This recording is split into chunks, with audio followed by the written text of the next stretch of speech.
Welcome back to Zombies Remembrance. Let's get right to it. I don't have every map, so let's rush over to Buried and Origins. With our crew from transit being called upon by Maxis and Richtofen, we end up at a coal mining refinery of sorts. The world building really shines in this map and we experience a whole lot more in comparison to that first map.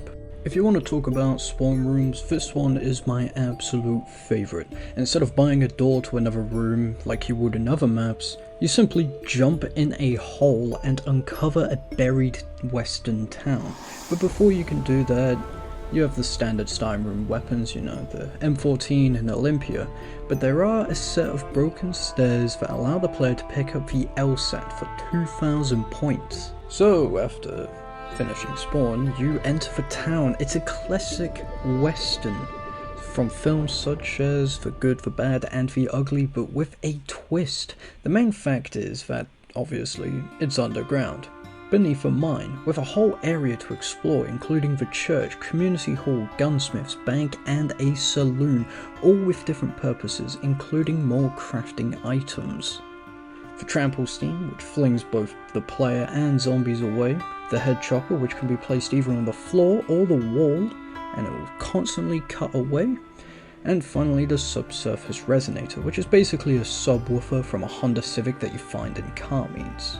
And then you also have the mansion. Back off, ya spooky bitch! The mansion is great but limiting. You've got these old women of the past coming at you and steal your points, just like the taxman. So you have a couple things you can do here, such as grabbing a double tap and traversing through the building to either enter the maze, but you have to kill the ghosts. Wait, how'd you kill a ghost? Anyways, once all the ghosts are dead, they will drop a perk bottle, which is actually really useful if you want to get all the perks either for free or overlap the 4 perk limit. I hate and love the maze at the same time. It changes every single time the player leaves and re-enters the area. There are a few things you can do here, such as activating the fountain in the middle to allow the player to teleport back to the refinery, or you can go further in to pack a punch in a gazebo, alongside obtaining stamina up if you haven't already received it. Let's talk about some new additions to this map. There's been a new perk introduction and it's Vulture Raid. Actually one of the best perks they've ever released in the entirety so far. I've got to talk last time about Tombstone because, to be honest, it's useless. What it basically does is allow the player to die early with the ability to keep their perks when they spawn in next round. It's niche, and if you haven't already gotten points to replace everything when you spawn in, you're basically wasting a perk slot that could genuinely hold something that will actually assist you. Whereas Vulture Raid really changes how the zombies work almost entirely.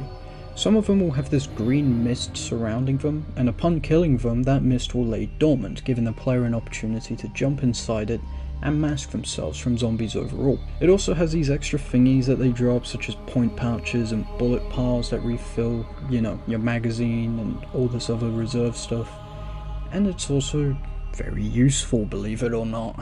Fed up of being limited by the war buys that you want to secure a reliable weapon to run through the hordes with? Well, why not place down your favourite weapons around the map for you to use?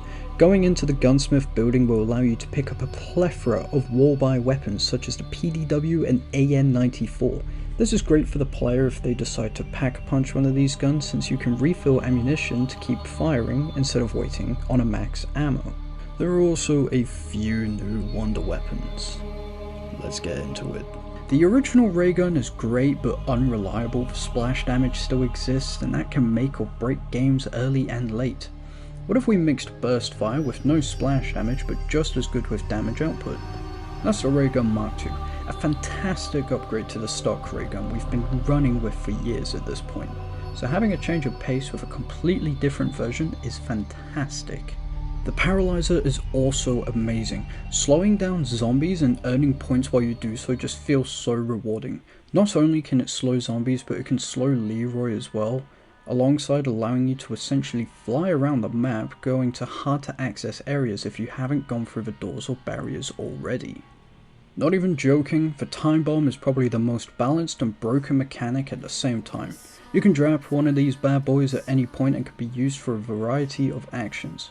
After the mansion and killing all the ghosts, they will drop a perk bottle power up, which you can double with the time bomb, alongside giving yourself more points in the bank.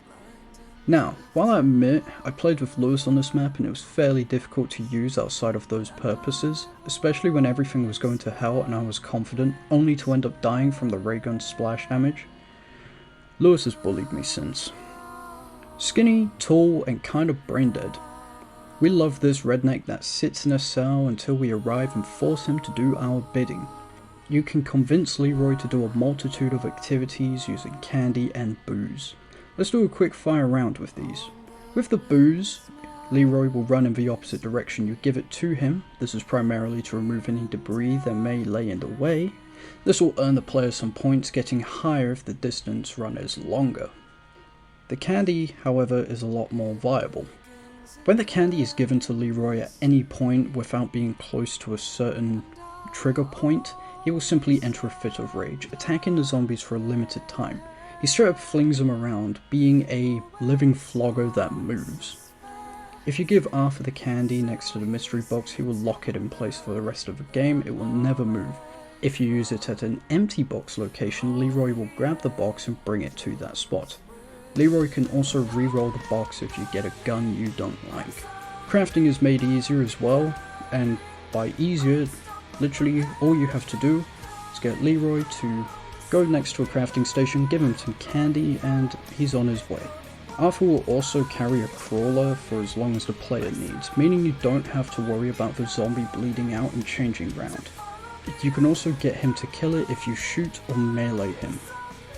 And finally, Arthur can change a power up with the candy. He's very useful and he's very sensitive. If you accidentally shoot him too often, you'll have him run back to his cell, locking himself back in as if he's just been punished to hide again. However, if you knife him, you'll have him sprint for a short duration. Use this wisely. Wait, hold on, Adam. Why are you calling this character both Arthur and Leroy? Listen, back in the day, and even up to Black Ops 3, I didn't know that his name was Arthur at all. Everyone in the community had nicknamed him Leroy. It was really common, both names work as it's the same person. Overall, Buried is a spectacular map, and probably my absolute favourite for Black Ops 2, is what I would say if this next map didn't exist.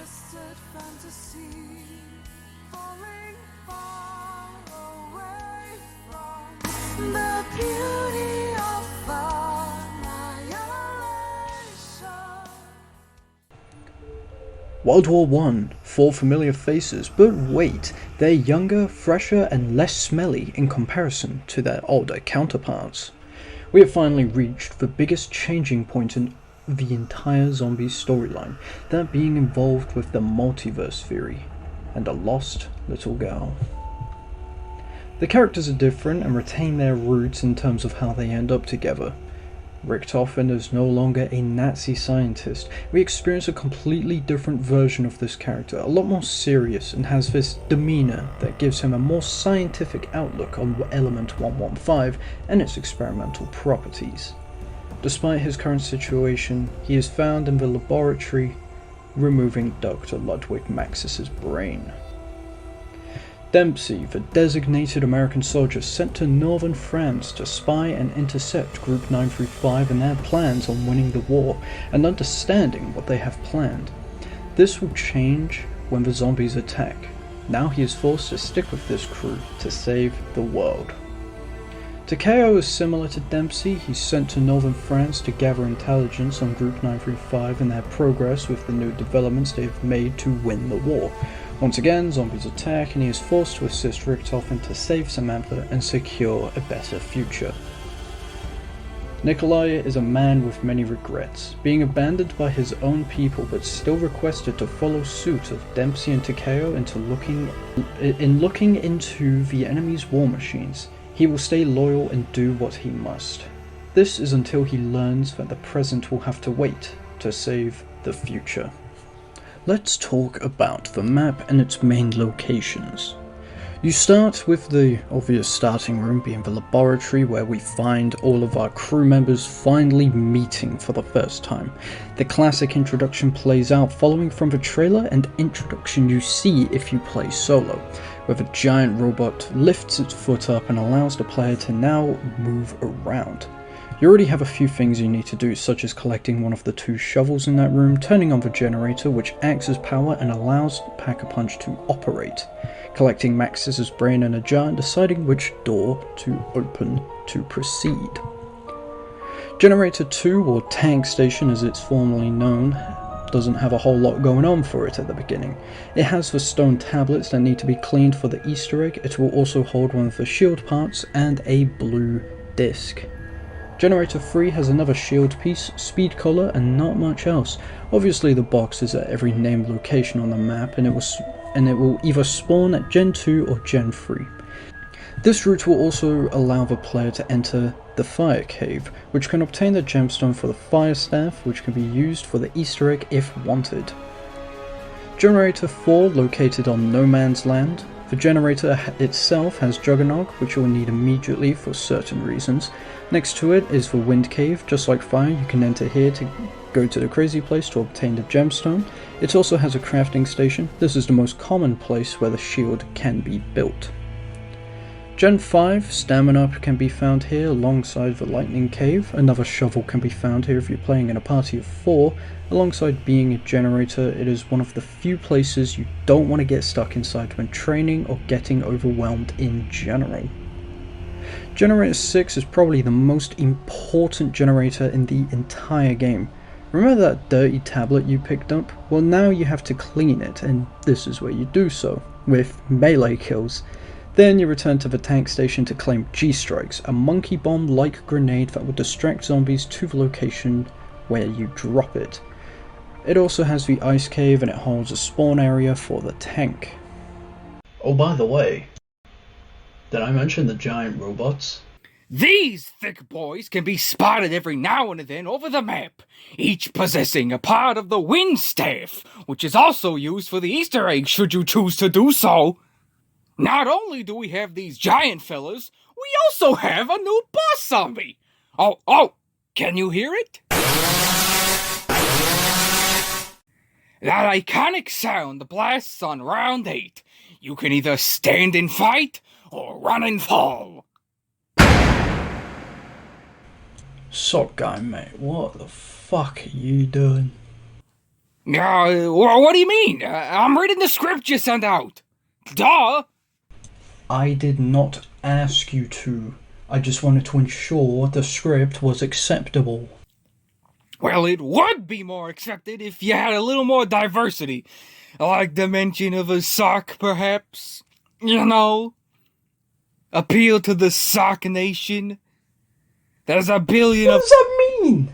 You are a literal sock, mate. How dare you! I am a sophisticated member of society, and this shall not stand! Okay, well, go file your taxes or some shit. I do not need you doing this right now. Oh, so you'll have fun with Toxic, but not his friendly neighborhood sock, huh? And second, what are taxes? What? He asked me to be in the videos. And why bring him up, huh?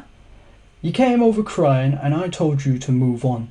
You can't just force yourself upon me like this, man. Fuck you, Adam! Just fuck you! I try so damn hard to make friends, and he pushes me away for a cleaner ping-pong-eyed sock! It's for your own good, sock guy. You'll understand one day. Did you just slap me? Oh, that does it! Ah! Right, that does it. Come here, Oh, take this. you take little some of that. Oh, yeah. Bastard. No, there. stop.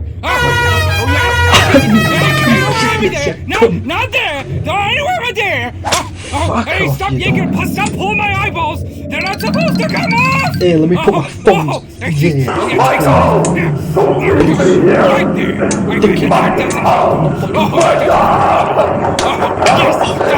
Darn it. You know what? Forget this, miss, 'cause I'm out of here! Maybe I'll go see if Paper Toons wants to do something. They seem pretty chill. Okay, bye. See ya. Pack-a-Punch, as stated earlier, is accessed by powering all the generators, giving the player almost a forced objective if they wish to delay the zombie horde from eating your brains. Sorry, Maxis. However, you can go downstairs to access the crafting stations for the multiple staffs alongside Mule Kick.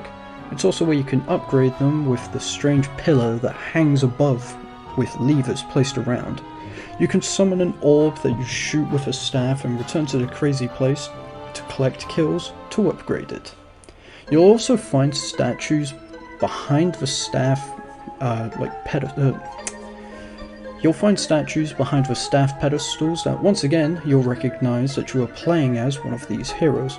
That's because despite being in World War I, this structure came years before, which means time travel.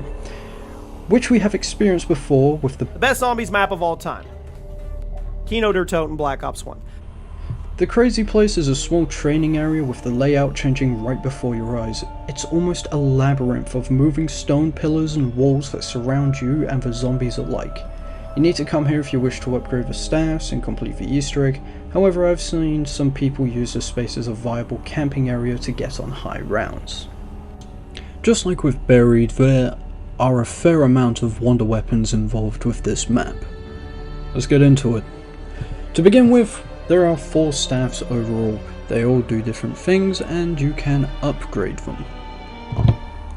Let's do this. The Wind Staff, the Thunder Gun, but made into an ancient weapon that will force the zombies back with a powerful force unlike any other in this universe. When upgraded, it can be used to create a tornado AoE attack. The Ice Staff will freeze the zombies in their place. This can be compared to the Winter's Howl, which is found in 5 back on Black Ops 1. Its upgraded version has been regarded as one of the best available out of the roster. Burn, baby burn. This staff will fire in 3 different directions at once, giving you a chance to hit more zombies at once while ensuring you won't get flanked. Upgraded, this staff can create a pool of lava that will damage the zombies as they walk over it. The Wonderwolf comes back as a staff as well, firing bolts of lightning at the zombies. When upgraded, the staff will allow the players to summon an orb of lightning that shocks nearby zombies wherever it was fired. The 1-inch punch is a side objective that you can choose to do. All you mainly have to do is fill up chests at certain locations to unlock the ability to fist zombies into the second dimension. These can be upgraded to take part in the Easter egg, renaming it to the Iron Fist. G-Strikes, just like Monkey Bombs, and explained earlier, you can attract zombies at a certain area and blow them up with constant barrages of damage. The Maxis drone. Well, Maxis isn't entirely dead, but he is now a drone used by Casey Neistat with a gun attached to it. He can be used for the Easter egg, earning a free gun, protecting the player, and even reviving them. A very, very handful tool. There are a couple other improvements that have been introduced in this map as well, such as the Wonder Fizz. It was its first ever introduction in general on this map, and it gave the players a chance to obtain different perks found in other maps, albeit certain ones such as PhD and Electric Cherry. Sadly, Vulture Raid is not available. The crafting also finally improves in this game, and right at the end, no less. Which is fine, but also really inconvenient, as with other maps they have a lot of crafting, such as Buried and Transit. If you don't get Leroy to build anything, it means finding every part for every build is going to be a hassle. What I'm trying to say is that you don't have to worry about picking everything up piece by piece and having it replace it for another part in that moment. This will change the game's crafting for years to come. Now, why is this one of my favorite maps? It's got everything to it. I sort of grew up in a very I like, but the sort of idea of, I enjoyed war. War was a very interesting subject to me, so World War One, World War Two, and seeing a map like No Man's Land basically recreated and reimagined is a very interesting take. I'm not a massive like history nut, so I'm not gonna say if anything's accurate or isn't, because it's far from it. They went for a bit of a steampunk vibe, and while it's really cool and it's really interesting, the map does have some flaws, obviously, but that is mainly dependent on engine and when it first came out.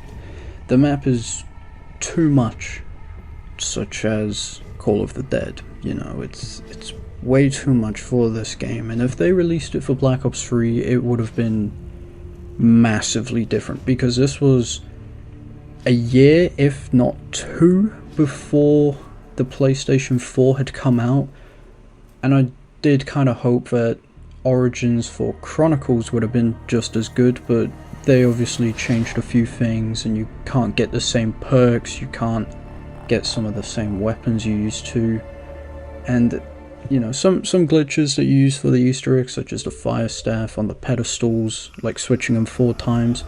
It was so handy, it was so convenient, because it didn't rely on RNG, and that's what this map is mainly based around. It's a random map. You don't know when the robots are going to be spawning, you don't know where the Wonder Fizz is going to be, and it can really make or break games. And even then, stuff that isn't RNG based, such as player fault and player decision.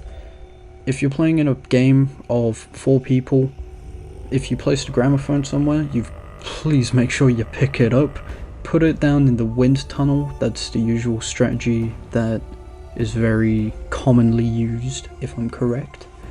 So, you know, I would definitely give this map a huge recommendation.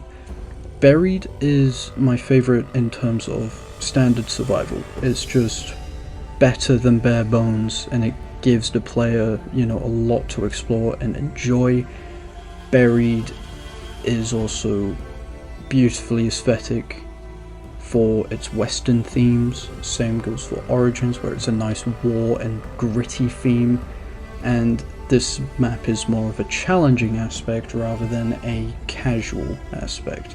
So it's a bit of a two-sided coin of whether you want to challenge yourself, get powerful, and then relax, or essentially relax right at the beginning with so many accessibilities, such as the bank, Leroy, and all the different crafting stuff. It's always down to you. It's not down to me, it's not down to your mates. If you enjoy playing it for different reasons, that's perfectly understandable. And this concludes Black Ops 2 of Zombies Remembrance. Be sure to check out the other parts if you'd like to see my perspective on other maps. Feel free to subscribe and turn notifications on. Leave a comment on what you thought of the video as well, please. Thank you for watching. My name is Adam, also known as Arjy Mist. Have a good day, have a good night, and I will see you next time.